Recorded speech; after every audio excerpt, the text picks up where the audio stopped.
Yes, people, welcome back to Let's Talk Premier League. It's finished. Burnley 0, Liverpool 3. Not a bad result for Liverpool. I'm joined by Tom, Lewis, and Rhys. How are we all doing, guys? I'm all right, mate. Good. Buzzing. We might as well just start straight into it. But before we do that, please leave a like on the video, subscribe to the channel if you are new. Velv saying Naldini Phillips, don't overrate. Can we not overrate? Please Nat Phillips. Phillips, Please no. I'm gonna lose it. There's one Liverpool fan who does that enough for the fan base. We don't need a second one joining in. And he has some dodgy football opinions. I'm just putting it out there. Big up to Leo. That Ox goal, I didn't see it. Was it any good? It was a very good goal, yeah. He had it in like the box and turned a couple of players and smashed the bottom corner. Good finish, to be fair to him. They're just showing me some of the highlights. Potentially saved his Liverpool career, to be fair. Oh, well, I didn't know one goal could save a career. Jesus. I hope it hasn't. No, but it could. I hope it hasn't. Oh, there's been quite a few things or reliable things saying that he's not going to be sold this summer. So I think you should sell him. Yeah, we 100% should. Getting C Senior. Niall had a trim. Niall did have a trim. Matt saying, hope we sign Phillips. What? To be fair, you'd be an upgrade on Lindelof and by. Naldini Phillips, embarrassing. Indeed, Prime. Absolutely correct. It is embarrassing, and they ought to sort out Ox out. There's nothing saving Ox's career. That for me, he shouldn't be saving his career anyway. But I'll go to you first, Tom. Apart from them interviewing Nat Phillips now, who looks like a gormless idiot, what was your thoughts on the game? Fucking awful first half. They found a clear path through our defence very early on, and it was pretty obvious. Just kick it over Rhys Williams' head because he kept getting done by them. They just couldn't finish the chances. Really, Chris Wood, everyone expected him to be a danger man. Didn't really turn up for them tonight. Second half, we got a goal on the stroke of half time, and I think it's built on from there. Salah should have scored at least 2 tonight. He's got to be careful because Harry Kane's going to be up for the last game of the season if he wants this golden boot. Mane was a lot better tonight. He may be up for it, but have you seen the players he has to play with at Spurs? Yeah, Mane was a lot better tonight. It's what we normally see off Sadio. That's the Mane we like. The ones wants to drive at defenders, take them on, create chances. Thiago was great again. Fabinho was poor, uncharacteristically poor. Just kept getting caught on the ball. Trent quality again. Robbo quality. Nat Phillips was all right. I'm sure it's going to get overhyped. He had a couple of good moments, but I don't want to see him here next year. Alisson quality. And I don't know how this man does it, but Gini Wijnaldum, regardless of who partners him in midfield, always turns out to be the worst one. It's a unique skill that man has to consistently be the worst midfielder in the team. The amount of times he makes the good runs, he makes the good runs, and then turns backwards and attack dies. And you just sat there going, "What's the point? What is the point?" No, a professional performance. We got the job done, and onwards and upwards to Crystal Palace to secure top 4. This is a bit no, mad. I mean that shouldn't be happening. I prefer to see your tears. It also helps with views, believe it or not. So if you could bottle Crystal Palace, that would be marvelous for the channel. But Rhys, what did you make of today's performance? I thought Burnley would have tested you more, to be honest. Yeah, I mean, first half was awful, and I didn't really expect much difference, to be fair. But I think second half we were actually really good, considering the amount of stuff that Burnley put in the box. You know, Phillips and Rhys Williams they did the job in terms of just getting it out, because that's kind of what you expect from him second half. But I mean, on the ball first half especially, Phillips looked terrible, and I actually thought Rhys was probably the better one of the two first half. But second half, we just kind of seemed to get our act together a lot more. The front three linked up a couple times. I think it was that one that Salah tried at the near post. That was where they like properly linked up. Thiago was quality. Trent was quality. Robbo was good considering the amount of bloody minutes he's played. He's played every single game I think so far, hasn't he, this season? He started every single game and has had a grand total of 4 although minutes it wasn't rest. an absolute perfect performance from him, like the legs he's still got after playing so many games is unreal without a rest. So he was pretty good. Fabinho, like you said, was pretty poor as well. Junior I thought was actually quite good first half, but completely just dropped off second half. Alisson did his job. He didn't obviously catch much, but he got the stuff out the danger area and did his job pretty well. So overall, second half was great. First half was poor, but obviously the 3-0 is all that matters. Yeah, no, I hear that. What about you, Max? Being Liverpool / Hull, however it is, what did you make of today's performance? Well, at the start, it was obviously very shit, as most of the Liverpool fans have already said. But second half, we came out. Klopp probably had a word saying we need to get this job done, otherwise top four's finished. And we've done that job at half time. Just before half time, should I say? Firmino scored. I was on the Anfield Agenda live stream. We're all chanting "Si, Senor," so that was very good. Phillips, 52nd minute. I didn't expect him to score. I was in the middle of making a hot chocolate. So did not expect that at all. So very good stuff. And it, like last year, it's the repeat of last year. Went to Turf Moor. Went 1-0 up late on first half. Got 2 more goals in the second. So really proud of the lads. We did dig in the second half, but first half was poor, obviously. But hopefully we can get a win against Palace, and that'll secure us top 4. Yeah, no, I hear that. No, it was one of them professional performances as we always talk about. But yeah, no, it's one of them that look. Luckily, it was sorted. So, Lewis, what did you think before I read some comments? What did you think of the game? Looking at the game, on the stats wise, it looked. Look at the first half; it was all Liverpool. It took you how long? Something like that? It was 43 minutes to score. Burnley, they're a decent team, but I know you don't have the full force. Like, I don't know, because it's hard to say, because obviously you've been so unlucky with injury this season.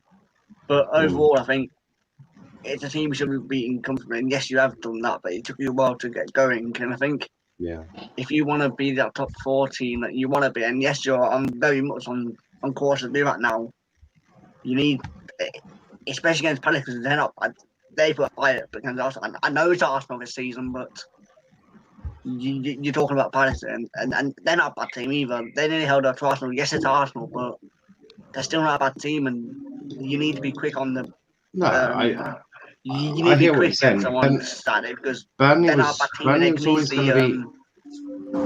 Burnley was always going to be a tough game. Burnley was always going to be a tough team to break down. They're defensively one of the most solid teams in the bottom half. Sean Dyche has a way of playing that doesn't allow teams to break them down easily.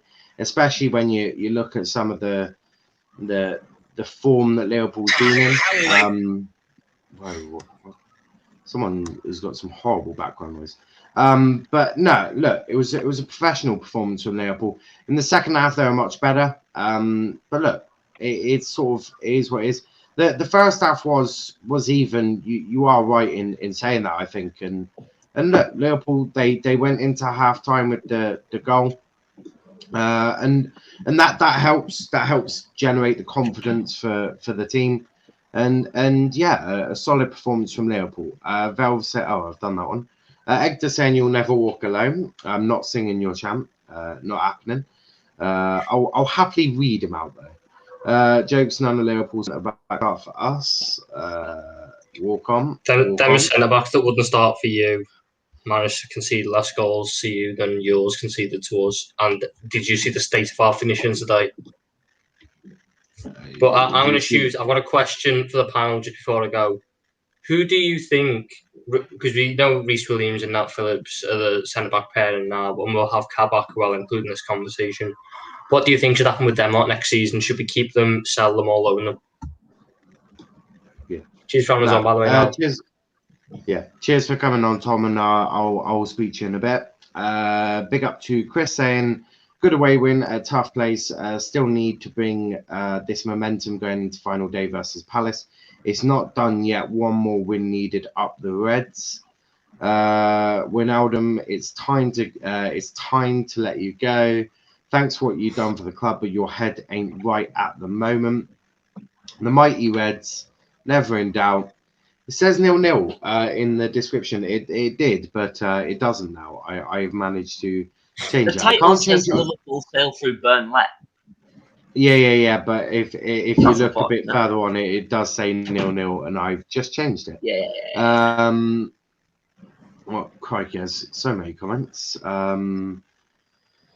There's no need for any negativity whatsoever. When you win 3-0 at Burnley under pressure, you numpties. Excellent performance. I hear that. I do hear that. Lanzi loving it. Stupid game. So annoyed. I thought Burnley would have tested Liverpool a lot more than they did. Come on, you massive shaggers. We're going on a European tour. Mark Noble on a European tour. Now that is going to be funny. Do you know what? I'm pleased for West Ham. They absolutely deserve a little bit of joy in their life. Let's kick Leicester out. Well, as it stands, Liverpool are fourth. You have to beat Palace by. You basically have to score more goals than Palace. That is, in theory. I think it's if we just beat Palace because it says that we're fourth. Our goal difference is like Leicester basically need to win like 7-0 if we still beat Palace like 1-0. So it's basically done. As long as we win, it's fine. Yeah, we're 24 points on goal difference. They're 20, so they need to win at least 4-0. If Leicester score 5 more goals than you, then they would go fourth. So the final day should be interesting. If we only win 1-0, they need to win 6-0, which isn't really going to happen. Yeah. What do you want to say, Liz?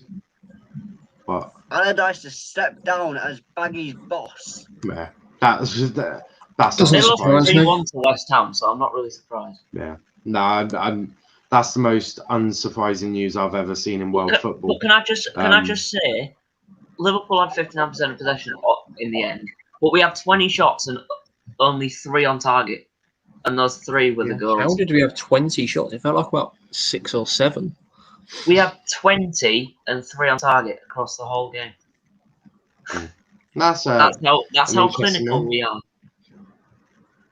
Mr. Wall saying Burnley crowd over Man City's crowd. Yeah, I'd hear that. I think they definitely made it hard for us first half. We were letting them, when we were playing it so deep around the back, they were just getting on top of us every time. You could definitely feel the crowd behind that. Yeah, no, 100%. RJ saying if I speak, I'm in trouble. No Lanzi, I want Pereira. I got your back. We're most likely ain't getting Lingard, so we're getting Pereira. You're getting Lingard. Pereira will definitely go to a Prem side. Yeah, without a shadow of a doubt. Good crowd here. What have we got here? Congratulations on getting top 4, lads. We've had it secured for months, but well done for joining in. Top 4 aim for everyone. Arsenal.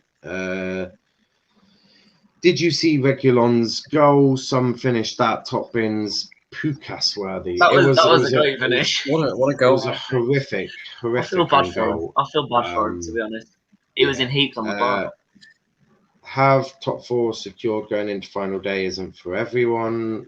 Liverpool must not be in the Champions League next season.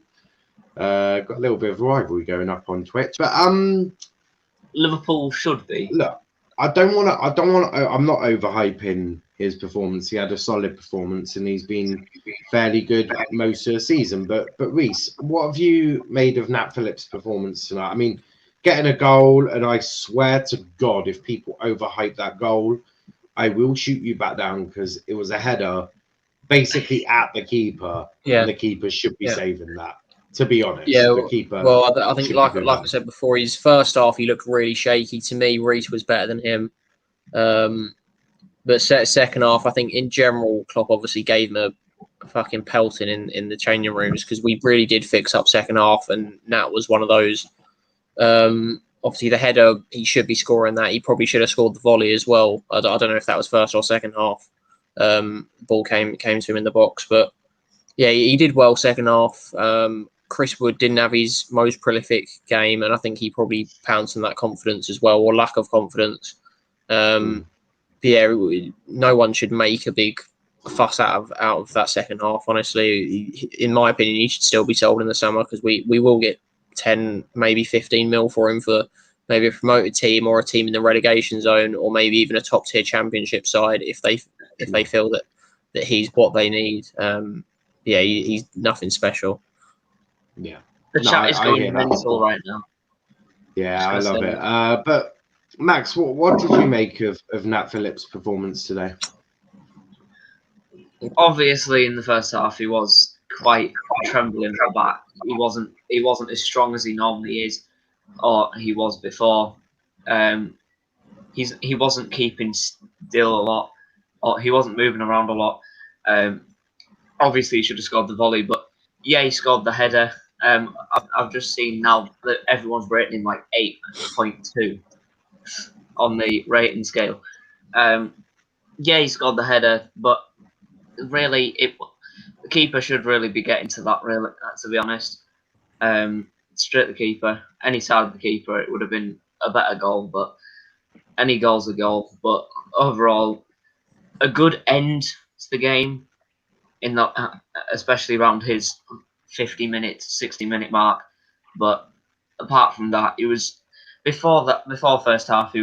Second half, sorry, he was a little bit shaky and a little bit shy to go for the ball, but he came out in second half, scored a goal, and got us 2-0 up, and then we got 3-0. So I'm happy for him. I am happy for him, but he can do a little bit better. So let's see if he can do better against Palace. No, I hear that. Lewis, what did you make of Phillips' performance today? It seemed a bit decent. First half, like everyone was saying, it seemed like he was shaky. He wasn't as solid as he has, because since obviously Van Dijk's been out and you've had to use him, he hasn't been bad. He's just missed that experience behind him because obviously he's had all sorts. He had like Gomez, then he was gone. Williams, then he was gone for Fabinho. And he's gone back in the midfield. And Henderson, now he's gone. It's not been the best of eyes for him. It's been very mixed. And I think that hasn't helped him in his confidence because he's had so many different partners. So he hasn't had to gel with one. The most he's gelled with is with Williams. And that's not the best partnership. Don't get me wrong, but to do what he needs to do as a club, and that's what Liverpool needs to do. And I'm happy to see him get his goal because he's been getting the headers. He's just not been getting the goals. And I know he's so back with headers when because this guy's tall and he can get on target. But He just hadn't had the accuracy, and tonight he showed like he can do it. But maybe he needs to go out on loan. Maybe sell him in the summer. A loan probably best option to like a lower, like them going to be championship, that high championship club, just to give him that experience, and then maybe see that how he is. On Williams' side, I'm going back to what Tom said. On Williams' side, he needs to go on a loan and get some experience, massive experience. No, He needs I hear that. But for me, in terms of Nat Phillips, if he ain't making it now, I doubt he's going to make it. He's 24, isn't he? The fact that he's only just come into the side and he's 24 and it was in the situation that it is, it's not like Klopp actively chose to bring him in. You know, he was forced to, otherwise he would have probably been sold for like 2 million this summer. And that's the thing, he's put himself in the shop window, essentially. Because, look, is he better than Van Dijk? No. Gomez? No. Matip? No, not a chance. Konate? No. Now, if you assume that Klopp is having them 4 centre-backs next season, then honestly, where does Rhys, not Rhys Williams, Nat Phillips fit into it? And look, there's still issues within his game. There's huge issues within his game that, look, he'll probably get sold. That'll be the way to go for me. Mystic Wolf saying no more Anfield on Wednesday nights. No, please. Hashtag no to Liverpool Champions League. Got some more comments here. I'm not going to bother reading them all out. Some of you are arguing with each other. Velvet Ryan threatening to come into someone else's house again. Thanks, Leicester, for the annual collapse. And thanks for United for letting us win at Old Trafford. If United didn't let you, if United beat you, then this it would have been all over. Final day. Yeah, this final day would have been. The thing is, I think if United lose and we win, we can go 2 points behind them. Which, considering their fans acted like they won the league back in January, it's kind of embarrassing from them, the fact that they've dropped off a cliff so badly, and especially ahead of the Europa League final. As much as they've still secured Champions League, no one wants to go into a final with such poor form that they have. That's Villarreal. They play Villarreal, don't they? Yeah. It's one of them. They should win it, but the preparation isn't right. I expect that they'll probably put out, or they should put out, a full team of kids if they have, or if they want everyone to be fully fit and ready for the final. See, 26th of May away against Villarreal. I don't know with this United team. You know, I feel like them playing consistently until the final actually benefits them. I think giving them a week off might just absolutely destroy them. That's what I think. They should have probably half rotated last game and half rotated the last game, maybe, as in last game of the season. No, I hear the previous game, just so everyone is fully fit and ready. Yeah, so it's a bit of a weird tactic that Ollie has, isn't it? He seems to play Bruno in every single game possible, and Rashford's clearly been injured for a long time. Their fans always say, but he still plays. So. Luckily, Rashford only played 30 minutes against. He came off the bench, didn't he? Yeah. Roy can be Arsenal. Which side, Valve? Oh, okay. One day I'll see better comments. Not better comments, but love how active the chats are nowadays. It is much better than when we first started. But none of you actually. Analysing Phillips. He's just a bloody stuff. We need to be. We need to sell Matip. If we sell Phillips, we must defo keep Kabak. Give Leipzig Matip. Rhys, what do you make of that one? Would you?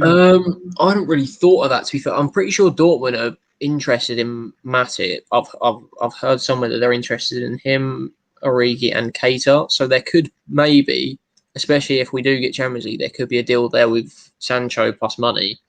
That's what I'm thinking in terms of what attacking talents we want. But it seems like Konate is going to happen because the fact that Fabrizio has tweeted, "Here we go," twice now. I'd think that it should happen. It doesn't seem at all like we're going to keep Kabak now. There's too many people. I think it's the Athletic and Paul Joyce or James Pearce or something like that all the reliable guys have said that we're not going to keep him, which is a bit disappointing considering he's 20. And yeah, he hasn't been incredible, but he's been next to Fabinho, Henderson, Rhys Williams, and Nat Phillips. How are you meant to see your level in that sort of situation? But just going back to Nat Phillips from a second ago, I think it's quite telling that back in the first half of the season, he was left out of the Champions League squad, and Rhys Williams was actually preferred over him in all the Premier League games, definitely. And it just shows that even Klopp didn't rate him because he was giving the younger guy the playing time over him. It's only because he came in, I think, because I think we then lost Joel Matip out for the season, so then he had to be brought into the Champions League squad, and he's just got into the starting 11 from there. But it's like Klopp clearly doesn't rate him, and he's been forced to put him in. So I don't get where people are getting this idea that he should be. Like, I've seen so many people saying we should start him next to Van Dijk next season. He's not good enough. A few half decent performances aren't what we need, especially when we're playing teams that are just long balling it. That should be any centre half's bread and butter. And the fact that he was still getting bodied multiple times today against a unconfident Burnley side, clearly in that second half as well, and he was just getting bodied, getting a few balls out of the box with your head or clearing it or whatever. That's what any centre half should be able to do in world football. You shouldn't be, starting for Liverpool in that situation. Yeah, no, I hear that, and it is absolutely correct what you're saying. But Lewis, what do you make of this? Do you think Liverpool should sell Phillips in the summer? I think so, right? He's not going to get game time. If he's not going to get game time, what's the point of letting him in the reserves when a team, I don't know, like mid-table, high-table championship could need someone like that? What's the point of letting him in the reserves when he can go and he can get game time? Yeah. I mean, you even see Burnley, if they end up selling one of their centre-offs, he'd probably do a job out Burnley.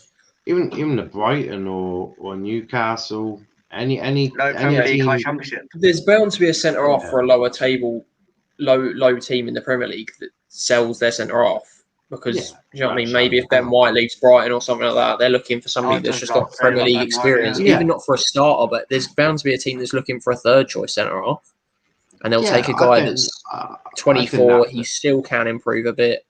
They've seen he's got Premier League experience. Any team can do worse than him. But we can obviously do a lot better than him. So yeah, I think you're right in terms of the level of teams that you're saying. I agree completely. But it's Nat Phillips. He's as Edgar said, he's a standing. Edgar, I believe is how you say it. But he's a standing. Wolf saying I don't see Sancho fitting in the Liverpool squad with Mane and Salah in it. Plus, didn't Klopp say no big signings this summer? He did. Yeah, look, Liverpool. He's not going to say that we're going to buy Sancho, though, is he? He's never ever said that we're making signings. That's just for me. I don't see Liverpool getting Sancho with, and I've said this many times, with the policy of sell to buy. You're not going to sell enough players or the player you need to sell quick enough. Then if United are smart, they're going to catch Liverpool off guard and chuck in the bid straight away and go, here's 85 90 million. I mean, I just see that. I don't see why. I mean, there's no reason he wouldn't want to come to us, so that's one good thing. It's not obviously it's not about not wanting to come. No, I know, but I mean, we're definitely obviously losing Genie off the wage bill. We're probably going to sell at least one of Ox and Cater. We obviously need another attacker, and I think that the end goal is to transition into a 4-2-3-1 with Hendo slowly over probably a 2-year period being phased out, because his injury record I saw yesterday, and I've noticed over time as well, he's always been fairly injury prone. And obviously he can do a job in a 4-3-3-1, but obviously he's that guy, a third midfielder, and maybe in big games we go to a 4-3-3. But Fabinho and Thiago is a perfect double pivot. We probably brought Thiago in for that situation, maybe dropping Bobby to the 10, by Sancho for the right or the left, and have Jota and Salah as our main strikers, I think that is the long-term goal. And obviously, whether we do bring in Sancho, I don't know, because I don't think I see him as being possibly a Fabinho-esque signing that comes out of nowhere. Because there's all this talk about him to United. There was a lot of talks of Fabinho to United at the time. Yeah, I think we're clever enough to have targeted him and want to go for him at just a snap decision. I think you go for Rafinha potentially. I mean, yeah, he's my more realistic dream signing because he's so good. I think if United are smart and look, we'll see. They've got this new setting process, haven't they, of the technical director and the football director of football with John Myrtle and Darren Fletcher. If they can go in quickly, like if they go up to Dortmund, say 85 million, they go, here's the check, we'll take Sancho now. Yeah, personal terms. That's what they screwed up last year, isn't it? They got a fee agreed and then they kept trying to get it lower. Yeah. Whereas this time, what they need to do is they need to go 85 million. Yeah, here's the check. Then take Sancho and then just do it that way. They need to be, because personal terms already agreed. They're not going to be vastly different from last year. So there is that. If Leicester win and Liverpool lose, we won't be in Champions League. Why do you guys celebrate? Talk like it's already over? I don't think anyone's saying that. I think they're confident, but they still know there's a huge game. But also that game is against Crystal Palace at Anfield. The fact that we beat them 7-0, and like I've said this, I think even before the United game, or maybe after the United game, if this doesn't give all the players confidence to want to drive on for top four now, then I don't know what does. Like, there's a potential of Salah, Mane, Thiago, Van Dijk, Trent Alexander-Arnold, Alisson all playing on Thursday nights. I don't think any of them want that. So if you can't beat a Crystal Palace, who are completely on the rocks, don't have anything to play for, and we've got top four in our hands, effectively, all you have to do is win. I know that sounds like a lot, but all you have to do is just score more than Crystal Palace. It's not like they're a prolific side, is it? Palace couldn't even keep Arsenal out, for goodness sake, and that's Arsenal. I mean, they're one of the only teams that you can possibly concede to after 90 minutes. I mean, that's just Arsenal and Palace in a nutshell. Also, there's going to be fans at Anfield ready for that game. So, look, it's advantage Liverpool, really. And also, Leicester are playing Spurs. I mean, so you both I mean, I think Spurs had to match West Ham's result today to make it actually a chance of them getting Europa League. So I'm pretty sure they're into the conference confirmed now, which kind of means they have nothing to play for. But maybe if Kane wants to get the golden boot, or if they just want to finish the season on a high, then not quite. If Spurs beat Leicester and West Ham lose on Sunday, Spurs would jump West Ham. All right, okay. They've got a far superior goal difference. So we'll go down to goal difference. Who are West Ham? Southampton. Then. I mean, that's a tough game, but only if Southampton actually turn up. Yeah, but they should. It completely depends which Southampton does, doesn't it? Because they could be bossed 5-0, or they could actually put up a decent fight with Danny Ings scoring a hat trick. Everton can also make it, but I don't know what their goal difference is like. They can jump Tottenham if they lose. Everton's goal difference is +4. Yeah, that's not happening. Not happening. Everton can't get it. They need to win like 10-0. They can get that Conference League if Tottenham lose and they win. Yeah. All Everton have to do is better Spurs' last game, and then they'll get Conference League. Oh, no, never mind. They're playing Man City. Oh, yeah. Yeah, fair enough. Yeah. No, look, maybe they'll beat them 4-0 like they did in Pep's first season. Maybe, but we're going to end it there. It wasn't going to be an awfully long one, not an awful lot to talk about. But before we go, please leave a like on the video, subscribe to the channel with notifications on. Check out our Twitter at LetsTalkEPL and Instagram at LetsTalkEPL_. Also on TikTok at Let's Talk Premier League. But Rhys, where can they find you, bro? As you can see on my name tag thing on Twitter at LFC_Rhys, and over on TikTok Rhys_JB. I've just hit 2k followers, so that'll be decent. And I've got a little website thing on my Twitter, my Twitter page, and that will just lead you to a link that will show you a little blog preview, review, and also match ratings for the Liverpool United game. So yeah, maybe you'll find that interesting. But yeah. No, I hear that. I do hear that. Lewis, where can they find you? You can find me on Instagram at LewisPerry55. You can find me on YouTube at Perry Sports, and you can find me on Twitter at LewisPerry160. 100%. And what about you, Max? Yeah, you can find me on Twitter as my name says on the tag. YouTube _MaxTagHD, Twitter. YouTube MaxTagHD, and Instagram MaxTagHD official. On my YouTube, I will be doing Euro content. So if you want to get in on the streams or reviews and everything, then please go check me out, and I'll 100%. do that. 100%. Edgar saying not a lot to talk about. It's been a historic day in the Premier League. It has not been a historic day. Find me We in were the chat. 3-0 in the second half. That's not much. Big up now. Thanks for the pod, fellas. Not a problem. We'll be back obviously tomorrow, 3 p.m. with with transfer talk, and then 6 o'clock we've got Ref's View. I think that's the only 2 shows on tomorrow. All the individual shows back on Friday. The Chelsea show 6 p.m, Liverpool show 8 p.m, and the United show at 10 p.m. So busy day on Friday. And then Saturday night, 8 p.m, we've got a stream dedicated to us picking our 26-man squad before Gareth announces his on Tuesday. At 1 p.m, to which we will be live on Tuesday at 12:30, preparing for the announcement. 30 minutes of build-up. Then we will have the announcement for that day. But as I say, we're going to wrap it up there. But until then, thanks for watching. We'll see you tomorrow at 3 p.m.